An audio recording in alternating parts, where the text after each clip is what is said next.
Hey you guys, this is Rafael from ShilohRelics.com. I hope you're all doing well.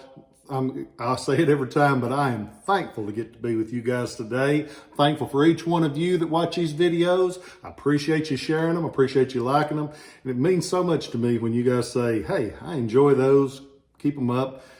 I'm thankful for them because it gives me a chance to share what I've learned over the years, and it gets me a chance to be with you guys, and it's really helped the sales, and I thank you guys for it. I couldn't do what I do without you guys. Today we're going to talk about a gun that looks a lot like a standard Civil War gun, but it's a lot tougher to find. The regular 44 caliber Remington revolver that's referred to as an Army model, they made about 140,000 of them. This is one of the earlier versions. This is what's known as the Beals patent Remington Army Model 44.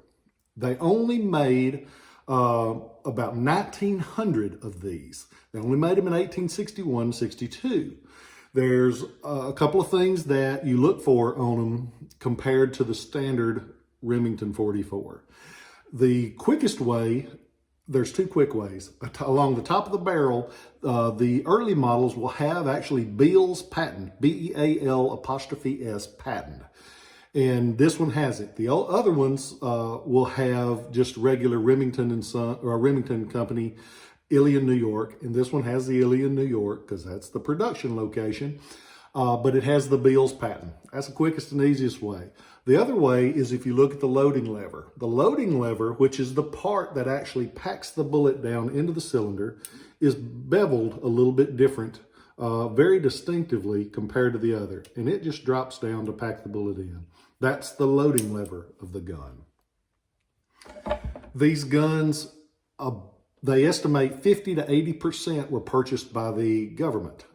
750 of them passed inspection and will show up with inspection marks. It makes a big difference because people like to know that it's a gun that was bought and used during the Civil War by the military. There's a couple things you can look for on them. On the grip of this gun, you can see the faint outline of a large oval, a cartouche, a large oval, which is just a stamp into the wood. And it has the initials W.A.T.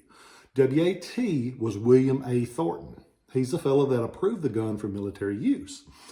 Most of the time you can't see that mark because it's fairly light, and not all of them, they believe, were stamped and inspected, because instead of spending the time stamping and inspecting, they got them in the field. So that is what is believed, why some of them don't have it and why the marked ones are tougher to find. On the other parts of the gun, sometimes you will see a small inspector stamp. This one has the letter C as in civil on the trigger guard and the frame, and those things help you know that it was an inspected gun that probably went to the military. The military models show up serial number 725 and above. So that's another good chance that it is a military gun, because 725 and above, they did 750 of them. You do the math, because they only made 1,900 of them. So odds are that's three things that you can look for to help you know that it was a military gun. They're cool guns, and they call them an Army model revolver because it fires a 44 caliber bullet. Not because they specifically went to the Army, but the 36 caliber is referred to as a Navy. And a lot of times those guns went to the cavalry, so don't get hung up on that. All to a collector, all an Army model means is 44, and a Navy model means it's 36. So don't get hung up on that. Just that's what the collectors have gotten to call them over the years. This one is cool. The numbers match. It's got the original grips. It's got wear to it. You can tell that it went into service.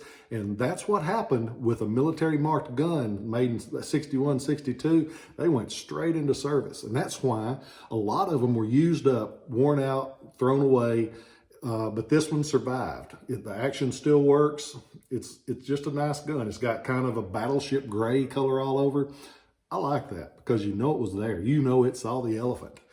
and just a cool gun. So if you get a chance, I think I've got a regular Army Remington on the website.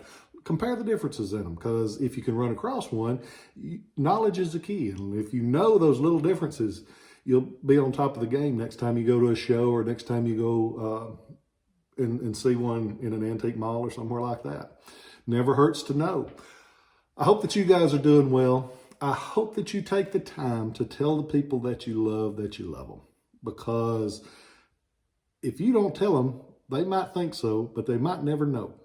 And I tell mine every day. The last words you hear out of my mouth is, I love you. I'm all right with that, because I do. And I'm so thankful for the family that I've got, the friends I've got, the business I've got. I wouldn't take anything in the world for what I do. I know some people that every day are treated less than they deserve. And I hate to see that, because people try so hard sometimes, and whether it's your kids, whether it's an ex-spouse, they don't get the respect they deserve. They try and they work hard every day and they're good to people. So recognize those people. Make a difference. When you see somebody that's doing the best they can do, say, hey, I see what you're doing and I'm proud of you for working so hard, because hell, it's easy to give up. It's easy to give up on people.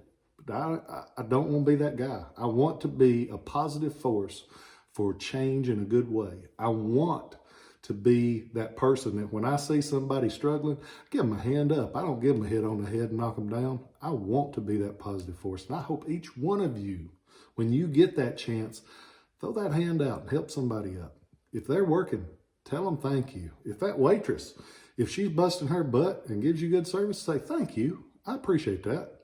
Because instead of sitting home drawing a check, because I'd make $400 more by drawing a check than working, that person is earning it, and they deserve respect. Everybody deserves respect, especially those that work hard.